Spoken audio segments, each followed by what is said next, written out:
Shërbimi për mbrojtjen nga zjarri dhe shpëtimi në Gjirokastër ka nisur zbatimin e masave për parandalimin dhe ndërhyrje në kohë në situatat e zjarreve të verës. Specialistët zjarfikës po zhvillojnë takime sensibilizuese me pjesëmarrjen e pushtetit vendor, blegtorëve dhe komunitetit.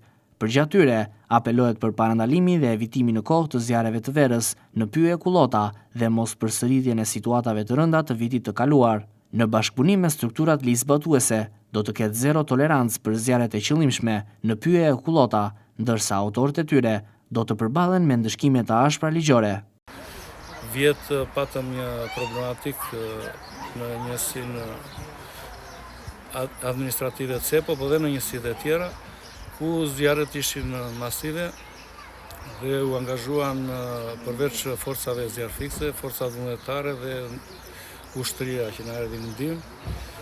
Për këtë arsye kemi filluar takime në të gjitha njësitë administrative për sensibilizimin e të gjithë qytetarëve dhe kryesisht të blegtorëve që për neve janë një shqetësim. Për shkak se zjarret e vendosura në Kullota kryesisht janë të blegtorëve dhe janë zjarre të qëllimshme. Kemi bërë një plan masash ku do të ketë një pjesë të shërbimit zjarfikës që do të merren me kontrate përkohshme, të cilët do të jenë në terren, do të jenë sinjalizues, po do të marrin pjesë edhe në shuarjen e zjarrit, do të trajnohen nga ana jonë.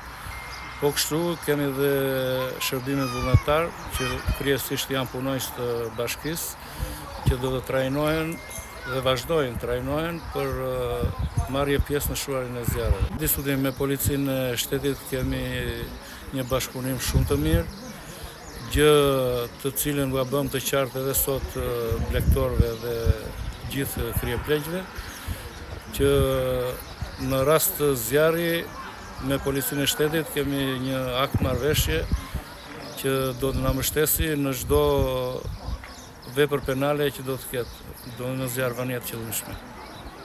Gatishmëria e shërbimit zjarfikës do të shtrihet gjatë gjithë sezonit të verës për të shmangur situatat e rrezikshme që krijojnë zjarret për jetën dhe pronën e qytetarëve.